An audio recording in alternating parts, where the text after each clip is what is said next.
In this video, I'm going to show some examples of curvilinear coordinates and area elements and maybe volume or hypervolume elements for some relativistic parameterizations. I'm going to pick as a first one just a simple Lorenz boost. So if we write this out, this is x equals r gamma naught cosh alpha plus gamma naught gamma 1 sine h alpha, so that is r gamma naught cosh alpha plus gamma 1 sine h alpha. So this is a standard boost.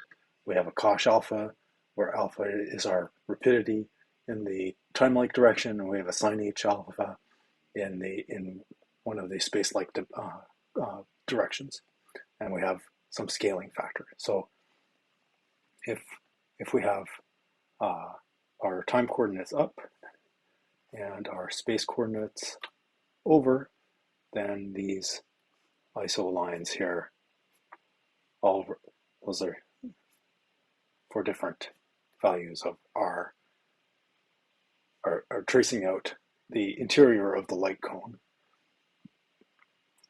And this here is x equals x1 equals c t, or x naught.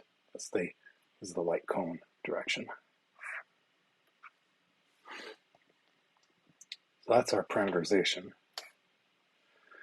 And so what we want to be doing here is we have curvilinear coordinates with this. So in general, if we have some function of x naught, x1, x2, x3, well, actually, so for parameterization, let's say that we have some function of alpha, beta, gamma, sigma. So if we take our curvilinear coordinates, then those are the differentials. df d alpha,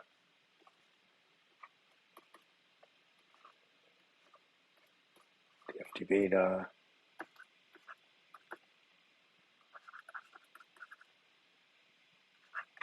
and finally,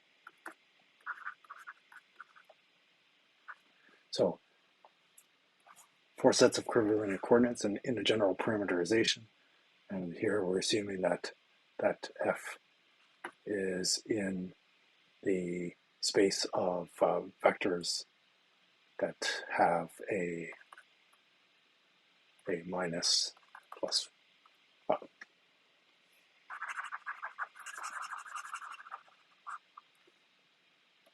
F is, let's say it is in the span of gamma naught, gamma 1, gamma 2, gamma 3.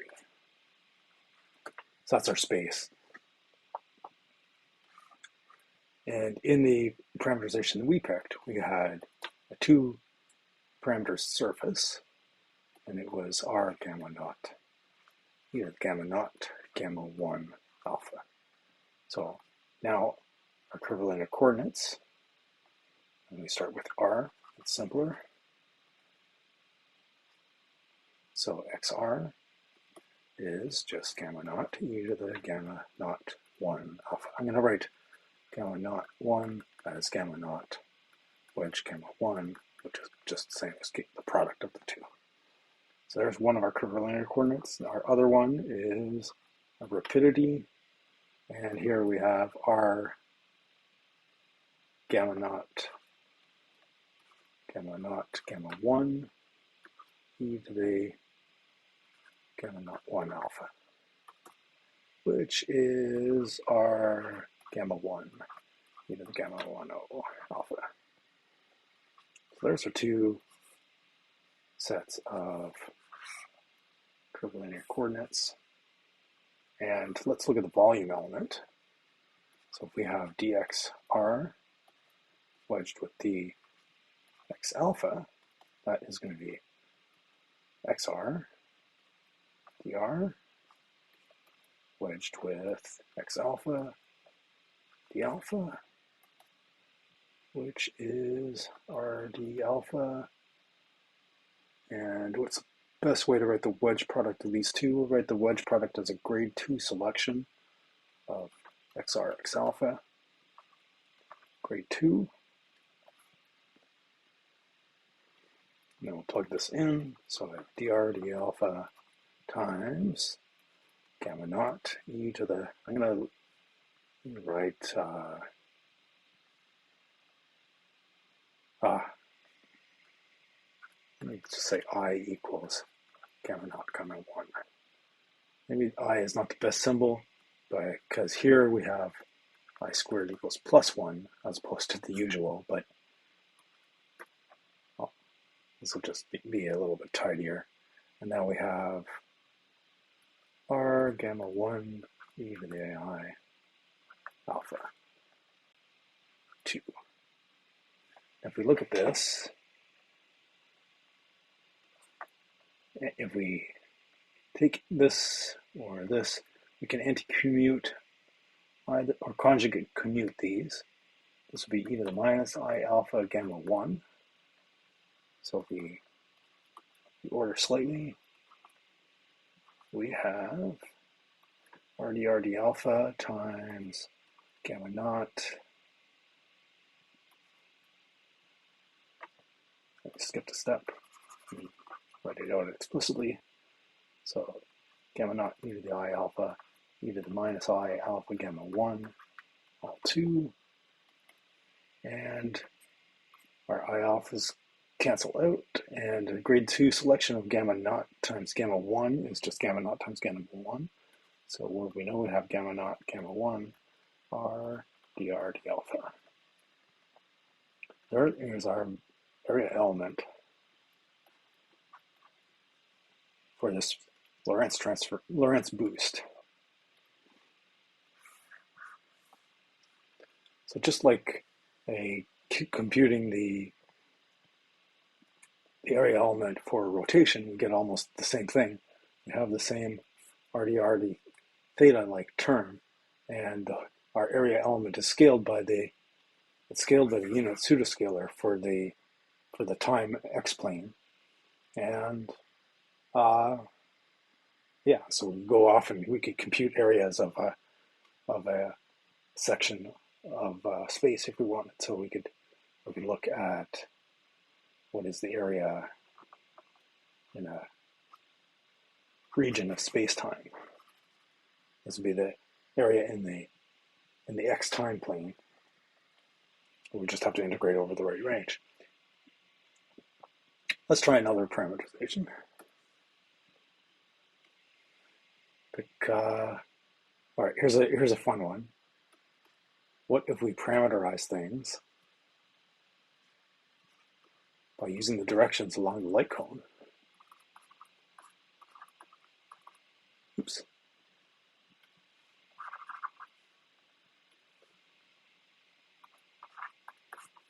So here,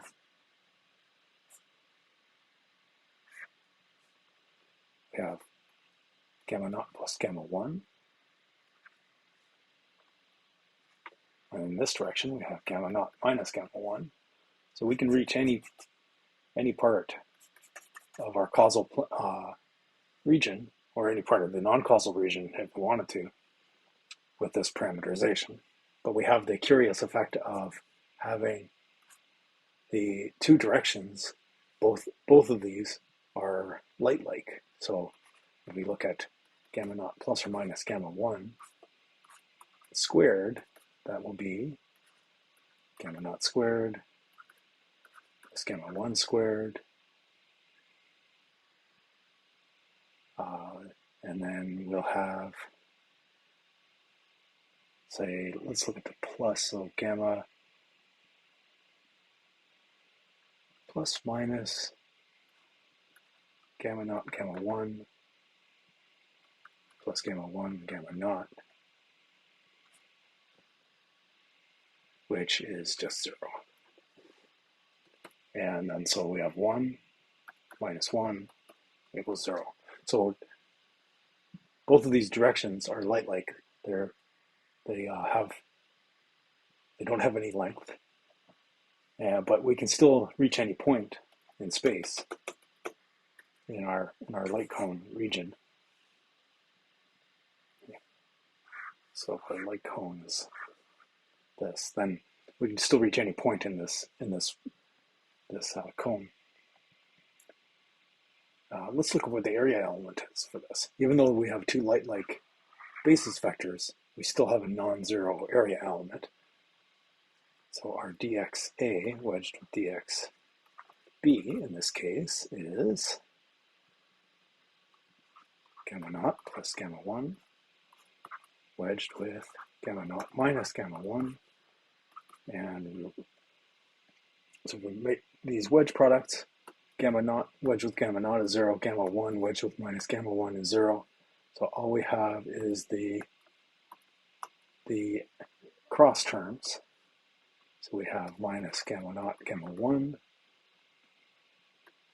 plus gamma 1 gamma naught. And I've dropped the wedges since these are perpendicular vectors.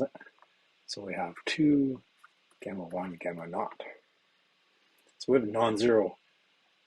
Oh, and here we need a dA, dB. We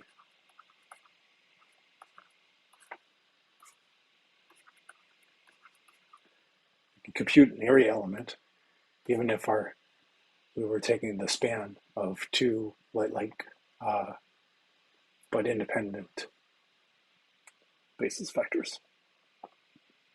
Let's try similar. We should see the same kind of area if we were to take x equals, and let's say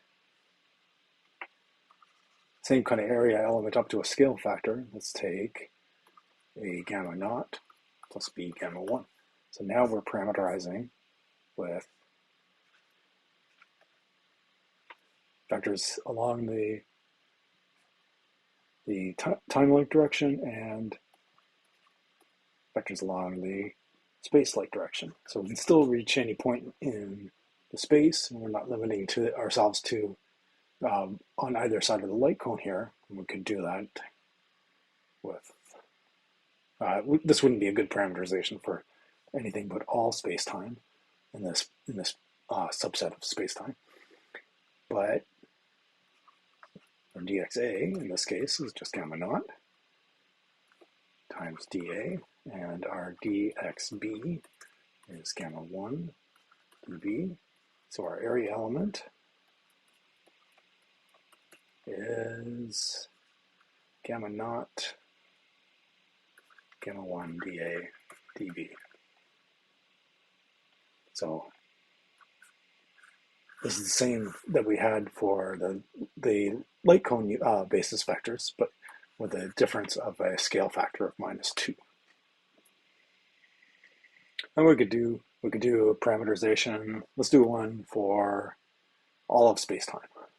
Let's compute a 4-volume element, and let's take r gamma naught e to the I alpha plus s gamma 2 e to the j theta. And here I'll say I equals gamma naught gamma 1 and j equals gamma 2 gamma 3. So in this case we have j squared equals -1. Here we have I squared equals +1. So this is a hyperbolic rotation.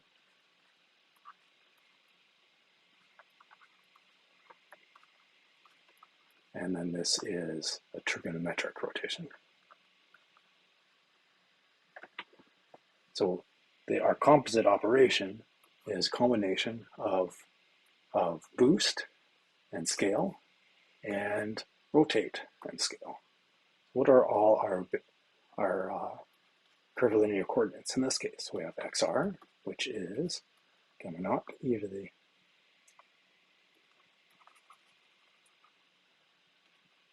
gamma naught e to the I alpha. X alpha is r gamma 1 e to the I alpha. And xs is gamma 2 e to the j theta.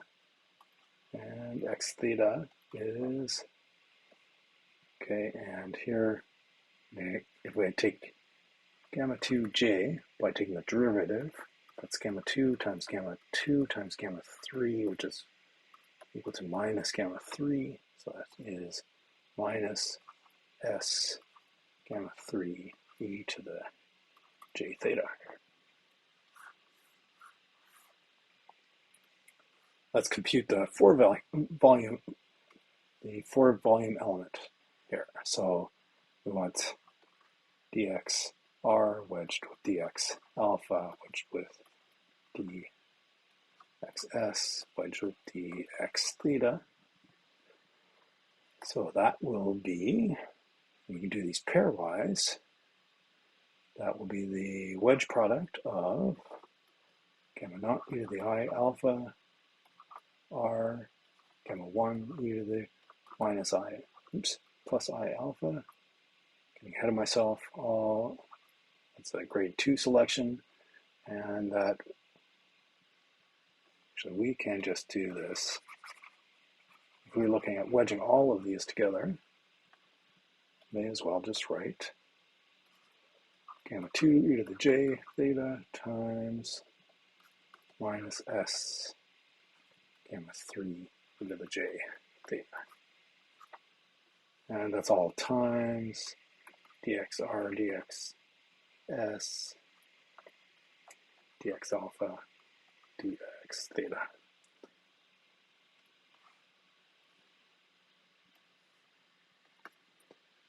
And using the same ideas from before, this is minus rs gamma naught, gamma 1, gamma 2, gamma 3. And that's not dxr. This should have been dr ds, d theta, d alpha. And we have the same thing, dr ds, d theta, d alpha. There's a sample four volume element, and sure enough, we have a factor which is the unit pseudoscalar for all of space-time. So we can say minus I rs dr ds, d theta, d alpha. So those are just some examples of how we compute curvilinear coordinates. They're really just the partials with respect to each of the parameters, and how to compute area elements using those curvilinear vectors, and how to compute, in this case, a four volume element. We didn't compute any three volume elements. We could have done that, but it's the same kind of idea. And in each case, you'll find that the area element will be scaled by the pseudoscalar for the plane of the tangent space at that point in time, and a four volume element will have the pseudoscalar for the whole space, and the three volume element would have the pseudoscalar for the tangent space of the three volume, if you were to compute that. Next time we're going to go on to figuring out how to compute the reciprocal frames, and maybe we'll do Euclidean, non-Euclidean examples of those, maybe not all at the same time, but eventually.